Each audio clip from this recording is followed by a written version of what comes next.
Kung ikaw ay mag-apply ng non-immigrant visa, kasama na ang US Tourist Visa, B1, B2 Visa, or other non-immigrant visas, marami na pong bagong rules. Napakabilis po kasing kumilos ni President Donald J. Trump at marami po siyang executive orders. So marami din pong bagong policies ang ini-impose ng Department of State at dapat naka-align ito sa interes ng Amerika. Maraming bagong updates kagaya ng mga countries na subject to visa ban.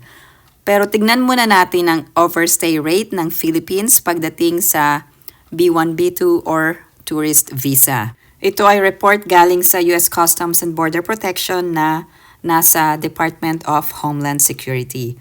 So ang Philippines, 291,000 ang expected departures. Out of countries overstays ay 535 at suspected in-country overstays ay 4,281 at ang total ay 4,816 at ang rate ay 1.47 overstay rate. So mababa ang rate na ito, pero pagdating sa students and exchange visitors, mataas ang overstay rates ng Philippines. Ang out-of-country overstays ay 88, pero ang suspected in-country overstays ay 928 at ang total overstay rate ay 11.24% at ang suspected in-country overstay rate ay 10.26%. So medyo mataas ito. Meron din category ng non-immigrant classes of admission at medyo mataas ang Philippines. So, ang out-of-country overstays ay 275 at suspected in-country overstays ay 2,326 at ang rate ng total overstay ay 18.46% at suspected in-country overstay rate ay 17.05%. So, napakataas nito. Merong bagong announcement ang Department of State at nadagdagan ang mga countries na subject to visa ban. So tignan nyo ang mga dates na ito. Merong January 1st, 2026, merong October 23, 2025 at August 20, 2025. At yung ibang nadagdagan na countries ay nasa January 21st, 2026. Wala sa listahan ang Philippines. So hindi kailangan mag-post ng visa ban kung mag-a-apply ka ng tourist visa. Ang mga citizens or national na traveling on a passport issued by one of those countries ay eligible for B1, B2 visa ay kailangan mag-post ng bond for either $5,000, $10,000, or $15,000. Ang aplikante ay magsasubmit ng Form I-352 sa Department of Homeland Security at kailangan magbayad sa payment platform na pay.gov. Yung mga applicants ay hindi dapat gumamit ng third-party website for posting the bond. Yung mga visa holders ay kailangang mag-exit or mag-enter sa mga designated na ports of entry at kung hindi ay hindi sila ma-admit sa Amerika. So merong mga updated na listahan ng mga airports at kailangan sundin ang visa ban terms na nakalagay sa bond form.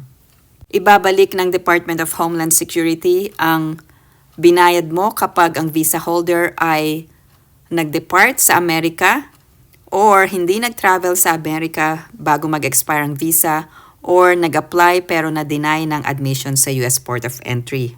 Merong tinatawag na visa bond breach kapag ang visa holder ay nag-depart sa Amerika after the expiration of the visa or nag-adjust ka ng status including claiming asylum. So, ibig sabihin, hindi pwedeng mag-adjust ng status ang isang visa holder out of the non-immigrant visa status. So, 75 countries ang hindi pwedeng mag-apply or hindi pwedeng ma-issuehan ng mga immigrant visas at ito ay effective January 21st of 2026. In-announce ito ng US Department of State noong January 14. So, dahil sa pag-extract ng wealth or paggamit ng mga American taxpayer benefits, ang dahilan kung bakit ipapos ang migration sa mga countries na ito. Marami ang nag-aabang tungkol sa mga detalye ng announcement na ito ng Department of State. Dalawang importanteng dahilan. Unang-una, to ensure that new immigrants will not extract wealth from American citizens. Ang pangalawang dahilan ay para ma-prevent ang entry ng foreign nationals who would take welfare and public benefits from American taxpayers. Napakaraming countries ang maapektuhan, so meron akong listahan ng 75 countries. So ibig sabihin yung mga countries na ito, yung mga nationals from these countries ay hindi pwedeng mabigyan ng immigrant visas or permanent resident cards or green cards. Good news ito sa Pilipinas dahil wala sa listahan ang Philippines.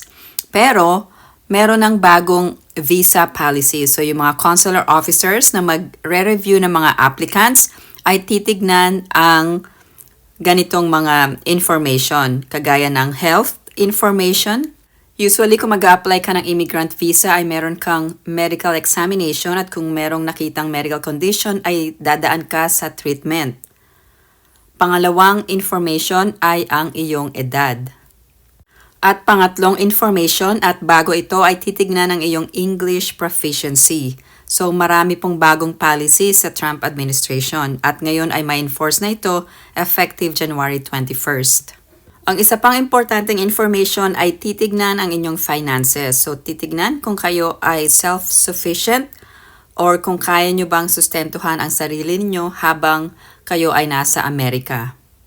Isa pang importanteng policy ay ang pagtingin sa potential long-term care. So kung meron kang medical condition ay may hirapan kang maaprubahan ng immigrant visa. Base po ito sa mga information na makikita sa mga official government website. Pero pwede po ako magbigay ng kaunting explanation kung ano po ang mga updates na ito at kung ito ay applicable sa inyo. Lagi po nating tatandaan na ang US Embassy ay itinayo para serbisyuhan ang mga US citizens na nakatira sa Pilipinas. If you're a US citizen abroad and you have a lost or stolen passport, you can apply for a passport. And also you can avail of assistance in case of medical emergencies, crisis situations, or if you need financial assistance. There are also assistance for family members, especially if there's a death abroad, also when sending money or locating a loved one. The US Embassy can help family members if you have other family members outside of the US. So marami na pong pagbabago at dahil po ang mga policies ni President Donald J. Trump ay para sa mga American citizens at legal permanent residents, pinoprotektahan lamang po ang American interests. So ibig sabihin, kung hindi po masiserve ang American interests, hindi po pagtutuunan ng pansin ng Trump administration at ng Department of State Secretary na si Marco Rubio. So makikita po ang priorities ng US doon sa website ng Department of State. At ang highest priority is to protect the lives and interests of US citizens overseas. So ito po ang mga bagong priorities and mission ng Department of State.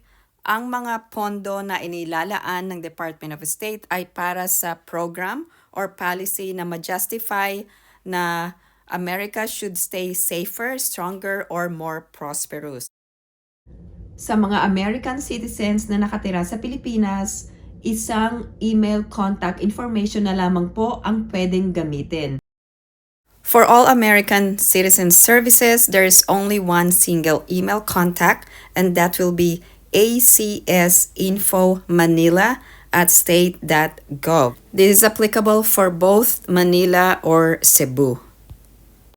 Another update is that US citizens can now renew their passports online.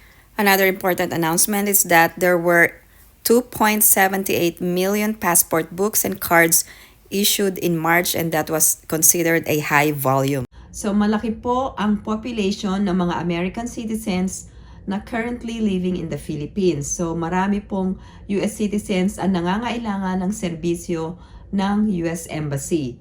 Pangalawa po, kung ikaw ay mag-a-apply ng visa, whether immigrant or non-immigrant visa, dapat po naka-align ito sa interest ng Amerika.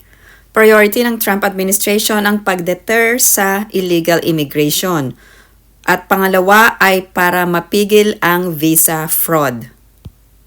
Mas mahigpit na ang pag-verify sa mga visa applicants pagdating sa identity, nationality at travel patterns.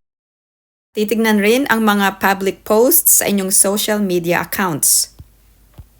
Sa mga mag-a-apply ng immigrant visa, marami na pong bagong rules at dapat ay fully prepared ka sa iyong interview.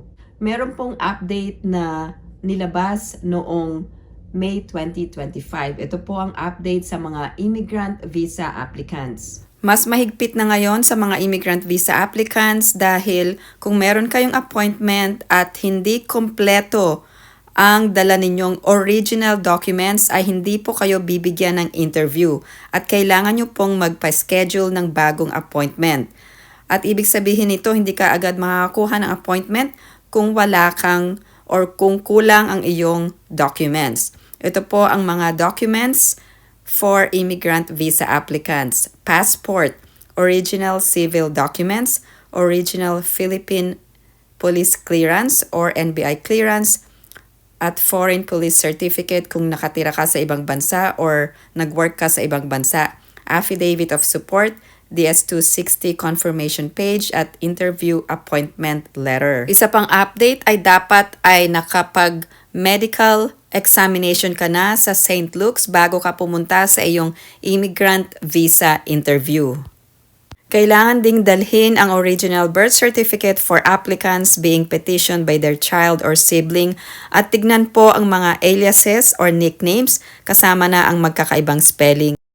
Sa mga mag-a-apply ng US Tourist Visa, 2 appointments po ang dapat ninyong gawin. Unang-una ay ang Visa Application Center.